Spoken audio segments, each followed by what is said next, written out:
Hello dear students, welcome back to Sean's Education Hub. Question number 11 to 20 MCQ இன்னைக்கு English question paper ஓட answer key பார்த்துடலாம். 11th one, choose the appropriate article for the following sentence. I gave dash 1 rupee. So O பார்த்தோன்னே and போட்டிருக்க மாட்டீங்க, ஏன்னா O வந்து நீங்கள் vowel sound எடுக்கல 1 அப்படின்னு சொல்லும்போது W sound வர்றனால அங்கே வந்து I gave a 1 rupee coin to my brother. 12th one, model verb, when Kaushik was a child, he dash play in the street. So இங்கே வந்து நீங்கள் யூஸ் பண்ண வேண்டிய ஆப்ஷன் வந்து B would. Then 13 the dog jumped dash the river into.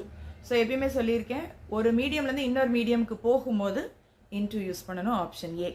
14th one, clipped word of perambulator. இது உங்கள் book back தான், so option D pram.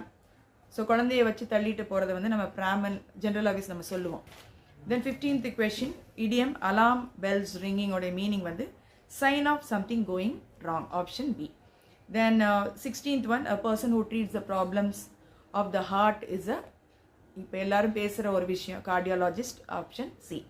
Then 17th one, question tag, Madhav doesn't speak Telugu. So நெகட்டிவில் இருக்குது, positive take தேடணும், ஈஸியாக இருக்குது, doesn't இருக்கனால டைரெக்டாக does he, option D. 18th question, foreign word in toto. So டோட்டலின்னு கூட சொல்லுவாங்க, ஸோ இங்கே வந்து option A completely. Then 19th one, choose the word that has been spelt wrongly. So அது வந்து ஆப்ஷன் பி reverence, ஏ வராது, REVERENCE.